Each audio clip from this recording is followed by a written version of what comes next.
Assalamualaikum warahmatullahi wabarakatuh. Bismillahirrahmanirrahim. Nabi zaman Sugeng di akhir hayatnya itu sering ngendikan tentang al-fitan, tentang tragedi utawi prahara. Itu banyak riwayat yang bahkan Nabi itu pernah ngendikan, saya dan kejayaan Islam itu hanya berumur 36 tahun. Itu sampai menghitung periode 36 tahun. Juga banyak riwayat yang bahkan secara detail saya mencium turba, di mana nanti cucuku terbunuh di situ. Apa kamu gelisah Muhammad? Iya. Kata Jibril, jika kamu mau, saya tunjukkan di tanah mana nanti cucumu akan dibantai.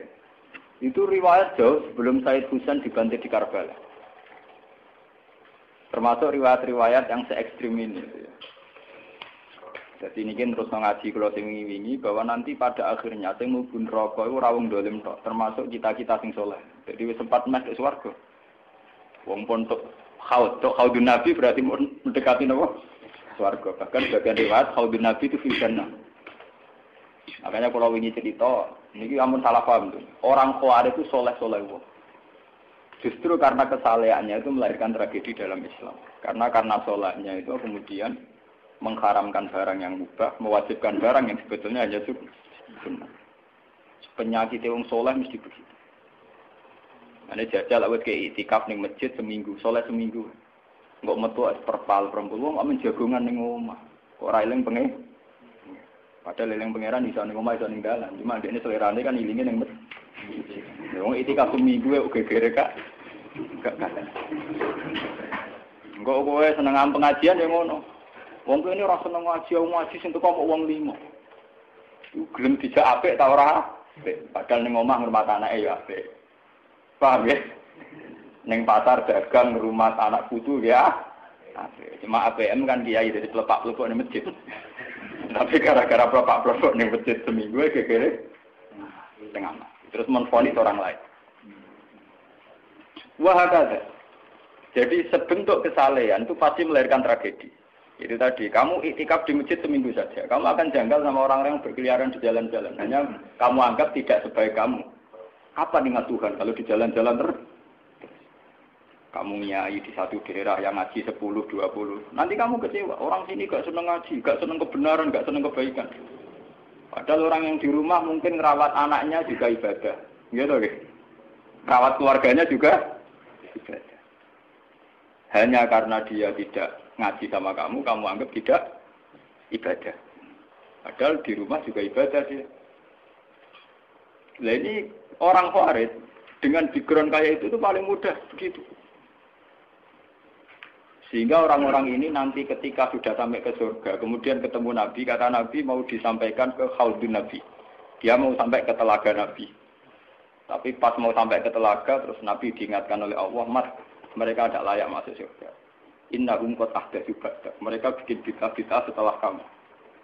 Tapi itu umatku ya Allah, saya kenal mereka, mereka kenal saya. Ya, tapi sukon itu harus dijauhkan dari surga. Dan ini kalau cerita, kenapa kesalehan melahirkan tragedi? Ini kalau cerita. Dalam semua sejarah dunia, selalu tragedi itu dimulai dari kesalehan. Ya, mun belo sing terlambat ben sampean ngaji sing. Semua tragedi dunia itu dimulai dari kesalehan. Paling enggak klaim kesalehan. Ya, paling enggak klaim apa? Kesalehan. Karena semua sebentuk kesalehan atas nama agama tentu langsung dikaitkan dengan Allah. Bertautan dengan hukum Allah.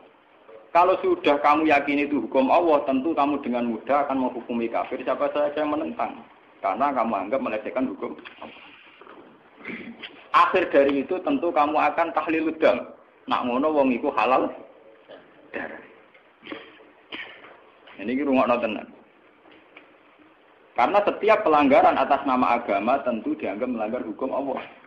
Jika orang yang mengklaim demikian kan mudah mengkafirkan orang lain karena dianggap wani pangeran. Paham ya? Nah, kalau sudah menvonis orang lain berani Tuhan, tentu darahnya dihalalkan. Kayak kasus kaum Khawarij. Sebetulnya saat Ali Muawiyah itu melakukan konflik atau terjadi konflik, saling bunuh, saling perang, kelompoknya Ali Muawiyah saling serang, itu kan tragedi duniawi biasa. Dalam hidup pasti ada gejolak, ada demonstrasi, ya, ada perebutan kekuasaan. Sebetulnya itu kan fenomena sosial biasa. Misalnya kiai drengki-drengkinan, masa kiai drengkinan bakul bakso kan gak mungkin.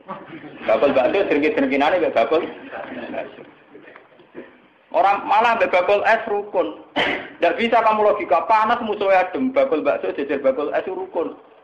Mergo bar mangan bakso tuku. Tapi bakul es padha ademe tukar. Mergo saingan, iku nunjukno nek saingan sak jenis. Mulane kaya aku rada aman. Mergo sing nyaingi aku kudu alime sekali beraku aman. Paling wong saingan yo kok adir wis lho, Pak. Padha kelas-kelas ringan kan musuhe nggih kelas. Mulane kena ngalim tulisan kaliber. Dadi rapati musuh. Akhirnya ngalime kaliber terus fasilitas biasa. Wong rapati nyucuk, wong rapati hormati, wong ape drengki apaan? Wong kula yo mak turu temangsang ning kos drengkeni apa? Mun kula elmoni ya, dadi wong rapati drengki mun kula elmoni. Dadi ngalime kaliber fasilitas biasa. Wah aman. Kok kayak iki. Aman, itu istihad. Jadi untuk menjaga keamanan. Ngalime ra kaliber ning dadi wong nyucup wong dobar, mesti wong mencet. Alim sepi kok wong dobar wis gegere gak karuan. Niku termasuk strategi ngadepi napa prahara. Artinya sakit di elmoni. Sebenarnya secara ijtihad itu bisa napa?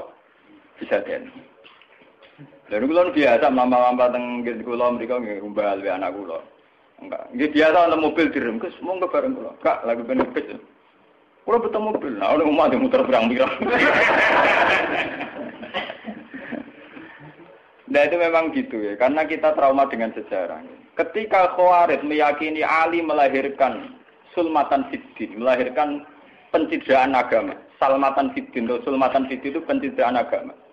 Muawiyah juga dituduh demikian, salmatan fiddin. Akhirnya orang Khawarij lewat kelompoknya itu ada sekelompok orang yang ditugasi membunuh Ali, ditugasi membunuh Muawiyah, dan ditugasi membunuh Amr bin As di Mesir. Semua tokoh-tokoh besar Islam itu melahirkan tragedi Islam, harus dibunuh semua. Itu yang keputusan gitu tuh lewat kesalehan. Mereka orang-orang soleh, orang-orang khusyuk, senang iktikaf, senang zikir. Tapi punya keputusan sing lahirno tragedi dalam Islam. Makanya kamu jangan kaget, kenapa di Irak itu banyak perang saudara, di Mesir, di Sudan, di Khartoum, di Darfur, di Somalia. Itu kalau sudah perang berani mati, karena mereka mengatasnamakan agama. Nah, kalau agama berarti merasa dia punya titah Allah, titah Tuhan. Sehingga kelompok lain, ya orang Sunni, Bantai, Syiah, Ahmadi Sunni itu biasa.